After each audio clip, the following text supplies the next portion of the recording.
Hey everyone, welcome back to my channel, or welcome if you're new. My name is Olivia and this is my channel where I love to talk about all things nail polish.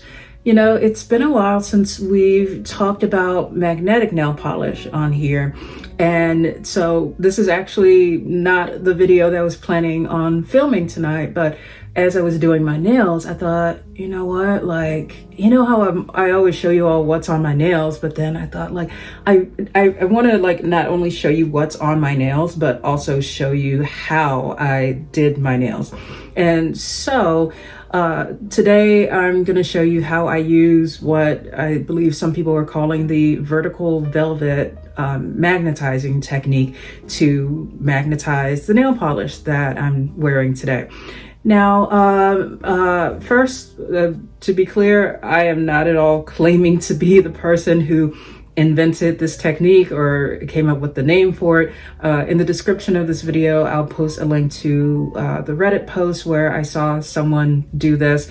And so definitely go and check that out because there's some additional details in the comments that that person showed of their setup. And so for me, as much as I love the look of magnetic nail polish, I am also kind of lazy when it comes to not wanting to necessarily be actively engaged with needing to like spin or twirl something like you would need to do for the glass bead effect. And also, well, and because of that, I mainly use the cat eye effect when I wear magnetic nail polish. I don't often even like wearing magnetic nail polish in the velvet effect because I like it in theory, but then when I see my nails in the velvet effect, I'm just like, it doesn't give me at least the kind of satisfaction that I hope to get when I am wearing magnetic nail polish and I'm hoping to see a certain kind of color shift. But you know, I came across this vertical velvet technique and thought, ooh, that looks cool. And it's basically a technique where you have like a gradient that goes along the length of your nail. So like from the cuticle to the tip is where the color shifting is happening, as opposed to like left to right, like you would have for the velvet technique. I think someone in the comments there called it like a lazy glass bead, which it kind of is in a way, where it's like a lazy or more diffuse glass bead. I know many people prefer to have like what actually appears to be a little bead of like magnetic ball of stuff on their nail and to be able to like twirl that around.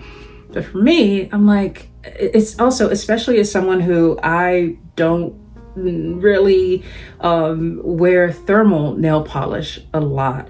So, sorry, this intro is just turning into my whole, like, here's my takes on nail polish, or not my takes, but just my preferences. I don't really wear thermal nail polish because I think that with the collection as large as I have, I don't want to like buy polishes that are going to have a a limited shelf life in some ways and not be able to fully transition over time. So I'm mentioning this because I think one of the things I love about this vertical velvet technique is that in some ways it does seem to like mimic the look of wearing thermal nail polish. So I know you can't yet see what's really on my hands, but here's what we're gonna do. Okay, so as always, I'm gonna start by showing you what's on my nails and then explain how I have left one finger kind of halfway done, and we're gonna pick up from there and resume going through the steps that I took for all the other fingers to get my nails looking the way that they are today. So if you are wanting to follow along, what you're going to need will be a horseshoe magnet and also a wand magnet. I have not tested this out on like the velvet magnets, like the smaller ones, like you might get from SJ3 Designs, or I know some other indie makers have their own like smaller magnets like that. So if you do have a horseshoe one like this though, and a wand magnet, those are going to be the two things that you need for that. And as far as polish selection, I think my recommendation would be to choose a polish that you really love the color shifts in. Like that, I feel, is one of the true beauties of this vertical velvet technique. And I can't wait to show you all my nails. I'm gonna stop talking, move over to the nail desk, and let's go ahead and get started. Okay, here's my nails today. I'm just gonna go like this for a little bit. And if I just zoom in on, say, my thumb, here's what's going on there in this vertical velvet technique. So you can see what I mean about how the color shifts that are happening here are going from the cuticle to the tip, as opposed to the velvet where you would see that more going from side to side. So y'all, this is just gonna be how I magnetize for a while now. Okay, so with all this being said, what am I using? So the main polish that I'm wearing is from Cleona Cosmetics. It's called psilocybin or psilocybin, however that is pronounced. This is a very famously color shifty polish, and I knew that if I was going to try out this vertical velvet effect, it was going to need to be with something color shifty, and so right away I went to this one. But this is not the only thing that I have on my nails. In order to get full opacity with this, I started after putting on a base coat, I then put on a coat of just a plain silver polish to establish some baseline opacity. Then from there, I did one coat of psilocybin unmagnetized, and I think my thinking for this was to contribute to the opacity, but also knowing that I was going to be magnetizing the coat on top of that one, I wanted to give a little bit more richness of pigment and color that was coming from this polish, and not just have it be one coat of this over silver. So again, the way I did it, I started with a plain silver polish, then put one coat of this unmagnetized. Then after that, I put another coat of this on, magnetized that in the way that I'll show you momentarily.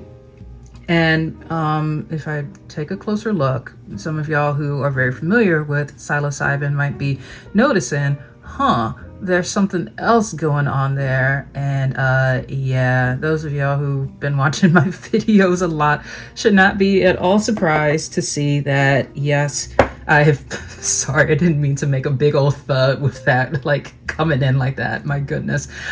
Yes.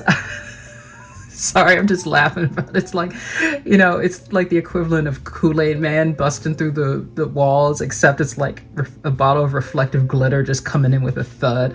I think that psilocybin is a gorgeous polish on its own, but it pops, in my opinion, even more so when you put some like silver reflective glitter on top of it. So that's what I have here, some like homemade silver reflective glitter. And so I'll go through everything, like the order in which I did this, because I also want to factor in the DRK magic effect. I also want to factor in top coat. So with all that being said, let's go ahead and get into this.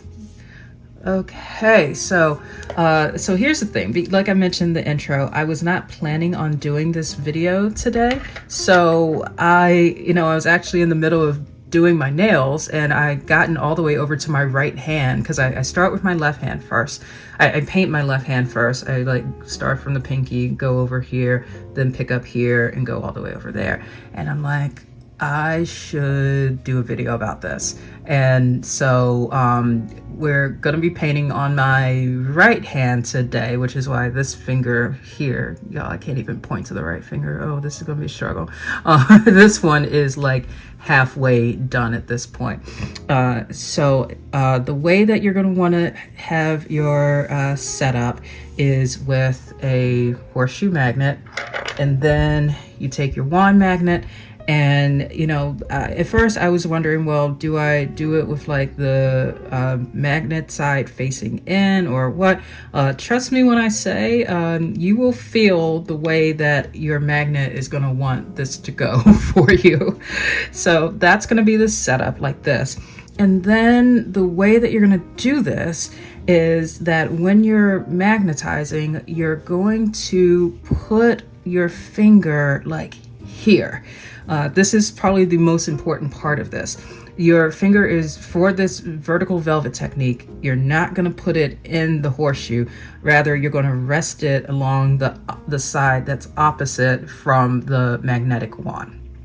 Okay, so to recap what I've done on this finger so far, I have gone in with a coat of a regular silver polish. I've put on 1 coat of psilocybin unmagnetized, and what I'm going to do next is follow this up with a 2nd coat of psilocybin, and then I will magnetize it. As I'm magnetizing it, what I'm going to do is show you where I'm choosing to position my finger along this.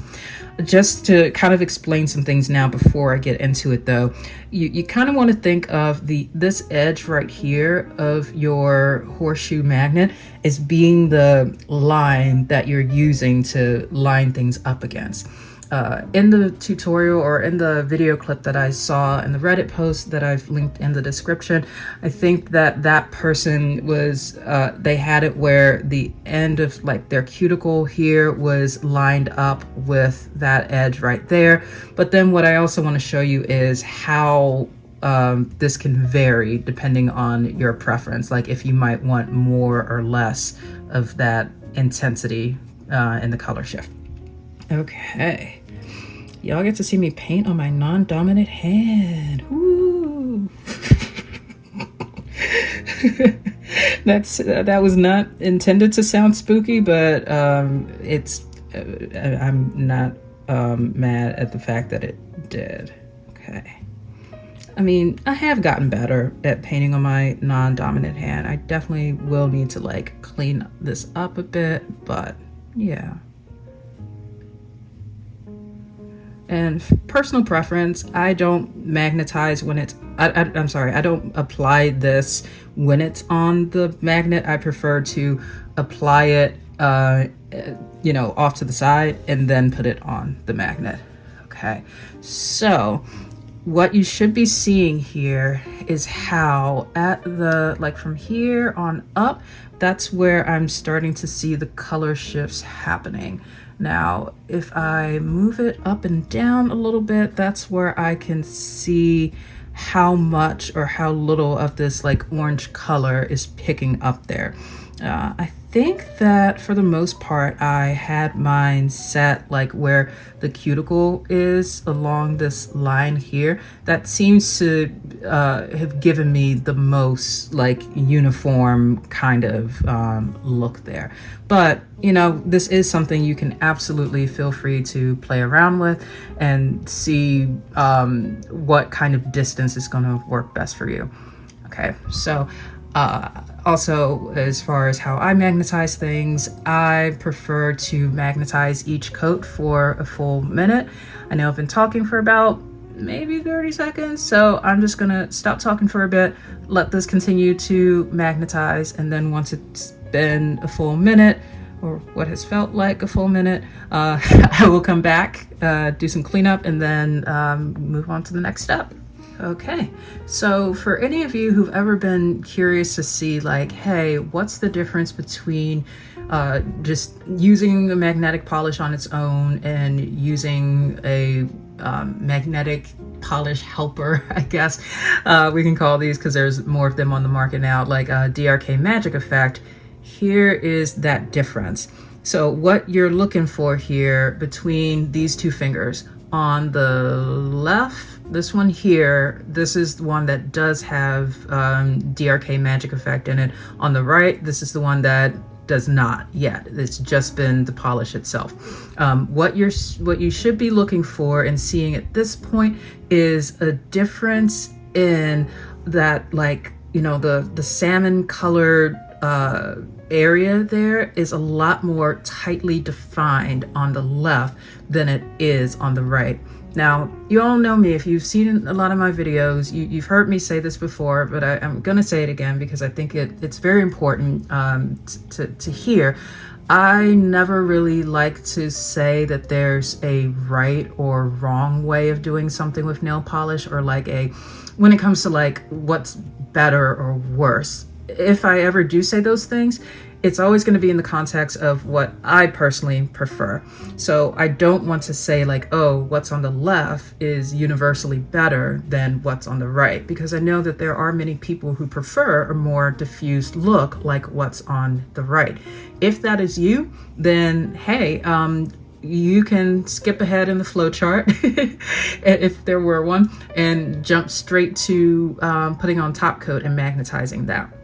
But for those of you who are looking to use a magnetic helper like DRK Magic Effect, that is going to be our next step.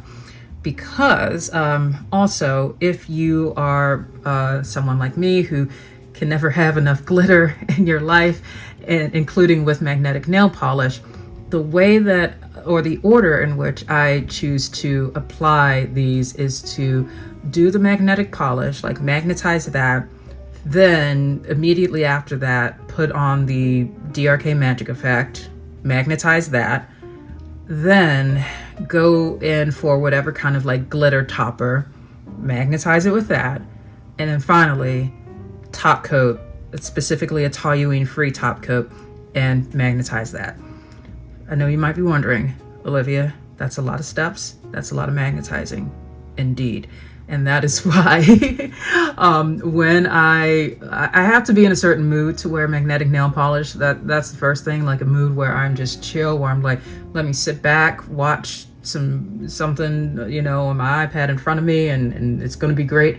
But yes, I will say it can take a little bit more time. But assuming that you are okay with these additional steps, the magnetic helper that I use is DRK Magic Effect. Now, disclaimer, mine kind of has like a tint to it because, you know, when you apply this to polish, sometimes it'll pick up that polish and that gets introduced into the bottle. However, I've never had any issues with this color transferring onto the nail that I'm magnetizing. Okay, so I'm going to bring this back over here. And another thing to mention about this, and I always say how, like, yeah, it's a thing where I'm not shy to admit that when it comes to applying nail polish, I can sometimes be a little bit heavy-handed with things. But at least personally, I think that when you're using a magnetic helper like DRK Magic Effect, that is the time to be heavy-handed. Be very generous with it, especially if you're working with a relatively thicker magnetic polish like psilocybin, which is it's on the thicker side. And so what I'm gonna do to talk you through this, and before I do it, and then show you me doing it, just like I said before, I'm going to apply the magic effect onto the nail and then position it over here around the same spot that I had it before. I also want to note that, you know, while I didn't see any real issue with moving it up or down during the magnetizing process, what you don't want to do is dip your nail down or lift it up. And I think if anything, you might be more likely to accidentally, not accidentally, but just like inadvertently tilt it back towards you because you kind of want to see what it's doing. But keep in mind that when you're doing that, you're affecting that angle at which the magnet is communicating with. I say it like the magnet's got a cell phone or something, y'all. You know what I mean. So avoid the temptation to angle your finger up. Just look at it straight down flat. Okay. So the way that I personally use DRK Magic Effect is to be very generous with it. So, and you know, I think that depending on the magnetic polish that you're using, you'll know that you're doing it right when you can kind of see that the magnetic line or whatever magnetic effect that you had done in the previous step is starting to blur and almost look pixelated, because what this is doing is not just re-wetting that polish, but it's I don't know, it seems like it's giving more making it easier for the magnetic particles in the polish to do their thing. So let's move this over here. Okay, so what you should be noticing here, hopefully you can see how this it's so much less cloudy green looking and more just like green, and that is the result of having a stronger magnetic effect going on here. Again, I know many people prefer the softer, more diffuse look, but if you are someone like me who prefers something that's more like this, this would be the benefit of using this kind of product in your magnetizing process. So just like before, what I'm going to do is give this about a minute to magnetize, then I'll clean up my edges and then come back for the next step. All right, I am back. Here's what we've got. I mean, it's looking pretty similar to the other nails, with the only difference being that the ring finger on the right does not yet have the reflective glitter. Hopefully, I mean, okay, like look at I'm just going to wiggle here, right? Okay. There's nothing wrong with the psilocybin just on its own, but like, doesn't the glitter add something to it, do you think? Okay, it's gotten to the point where like whenever I'm like doing my nails and my husband will come into my nail room and I'm like, look at my nails. He's so good now at pointing out, like he's able to deconstruct what I've got on my nails. He's like, oh, I see that you have, like, not for this one, but for, you know, another look, he might say something like, oh, I see that you have a black base with a blue magnetic line. And, oh, did you add in some gold reflective glitter as well? I'm like, yeah, I did. So he's really good at that. Okay. So now what I'm going to do is add in my reflective glitter topper. And here, I mean, I try not to go too overboard with it. I mean, but just enough to get some sparkle. Okay, so then, yep, put it right back on the magnet. Hopefully you can understand why I was saying that, like, this is something where you really have to, at least for me, I have to be in a certain headspace and in a certain mood and have a certain amount of time available to me to want to sit and do something like this, because y'all, we are not even done yet. So I'm gonna let this sit for a minute, clean it up, and I'll be back. All right, so yeah, reflective glitter is on. Now, the last thing we just need to do is add some top coat. Now, if you are relatively newer to working with magnetic nail polishes, one thing you may not be aware of is that depending on the ingredients in your top coat, that can have an effect on the result of your magnetic manicure.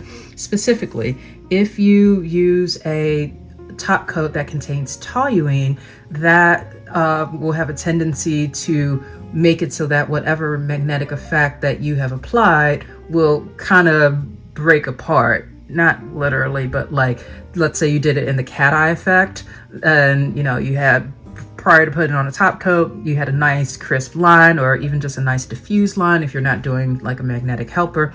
But then you put on the toluene containing top coat, it's just gonna diffuse it even more, just make it look not at all magnetized. So definitely avoid toluene containing top coats when you're working with magnetics. The top coat that I prefer to use when working with magnetics is this one here, the Sally Hansen Advanced Hard as Nails Strengthening Top Coat. It's the one that's in the clear bottle. I know that many people prefer the Sally Hansen Quick Dry Top Coat that comes in the red bottle.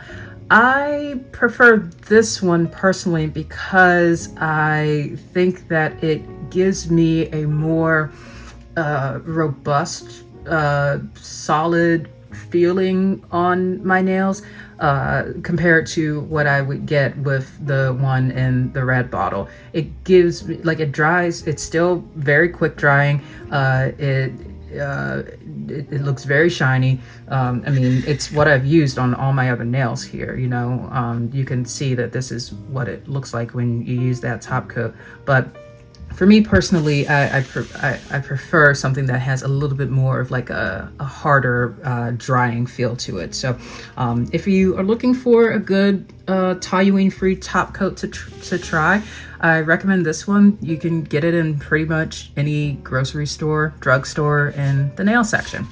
Now, the one thing that I do not like about this though is if you see in there like that brush, it is a very skinny brush that just is kind of a pain to work with. So the way that I use that top coat is months ago I had tried Crack Polish's Quick Dry Top Coat, but didn't really care for the formula. So I just used up all of that in the bottle, like for when I was doing my swatching related videos and things like that. And ever since then, what I've been doing is refilling this bottle with my Sally Hansen top coat. So I just wanted to be clear about that. Clear, get it? So that you all, because I'm like, if I'm saying, hey, I'm using the Sally Hansen top coat, and then y'all are seeing a brush that is clearly not Sally Hansen, I just wanted to make sure there's no misunderstanding there. Okay, we are in the home stretch. Here we go. So last thing that you want to do is put on your top coat. Now, I know I mentioned that for all of the other steps, I tend to put on the polish or whatever, and then right away go to magnetizing and clean up later. But I think that the top coat step is the one where I will prefer to do some quick cleanup around my nail before I put it on the magnet, just because I've found that if I wait to do that, if I wait to clean up around like the cuticle area and everything after the top coat has dried, it can be a little bit gummy, and then sometimes that can lead to like gloopy edges. So I've gotten pretty good about being quick with it, but just something that, trial and error, see what works for you. But can we just take a moment to just admire that? And there you have it. That is how you do the vertical velvet magnetizing technique. This is I think I'm drawn to this because it gives me the kind of color shifts that I like with magnetic nail polish, but in a way where I don't have to be actively involved with spinning anything. I just put my finger on the magnet and just like, here we go, let's do this. So and it's relatively easy to set up and do. Like, as long as you have a horseshoe magnet and a magnetic wand, you can do that. If you don't already have a horseshoe magnet like this, the one that I have is from ILMP. I believe Holo Taco sells these now. I think you can also get them from Amazon, other places too. But yeah, this is I think a fantastic technique that I encourage you to try out if you are, if you've kind of hit a rut with your magnetic nail polish and you're looking for something new to do that isn't going to take a whole lot of effort.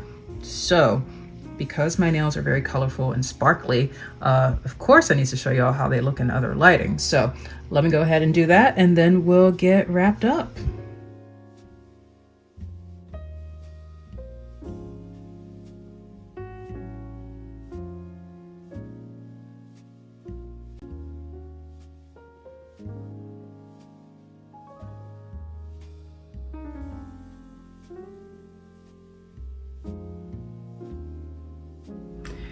So I can't stop staring at my nails.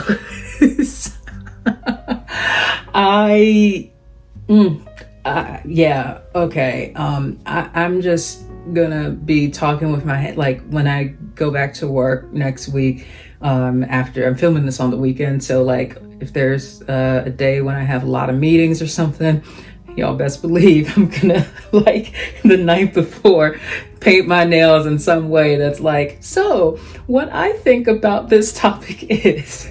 No, but this is just a really easy technique, I think. I hope that this tutorial was helpful for any of you who, again, have been looking for new and different things to do with magnetic nail polish. I know that, especially over the past year in the nail polish community, there's been a ton of magnetic polish fatigue. And believe me, I have felt it too with, you hear about brands coming out with new releases and you get excited and you think, ooh, what's the color story gonna be? What kind of finishes are they gonna have? And then you see it's all magnetics. And even I have kind of been like, okay, cool. I don't always even have time to use up the magnetics I already have. So, but I think that with this vertical velvet technique, this has reignited my love of magnetics. And because of the way that the colors shift and move in this technique, it's got me wondering if I might be able to find some new joy in magnetic polishes that I haven't really been reaching for, because I'm just like, it's okay, but it's not really something that I want to wear a lot. For any of you who have been using this technique, I would love to hear in the comments if there are any tips and tricks that you have found that have worked for you with using this. And also, are there any polishes in particular that you have found that work really well with the vertical velvet technique? That way, all of us who are reading the comments can kind of look through and see like, oh, okay, this person said that like such and such polish should be pretty good, so let me go ahead and give that one a try. Yeah, like I said, I can't stop looking at my nails. I will, I'm gonna take a look through. There was like a chart that someone posted on Reddit of like different magnetic techniques. I'm gonna take a look through that and see if there's any others that kind of, I was about to say toot my boat. That is not at all the expression. I don't know what I was trying to say. Float my boat. I just know that toot my boat is not an expression. So we're just going to move on from that. But if there's any that like are interesting to me, I would take a look at those and see. But yeah, thank you all so much as always for being here on this channel and in this community. And I look forward to seeing you in the next video. Bye.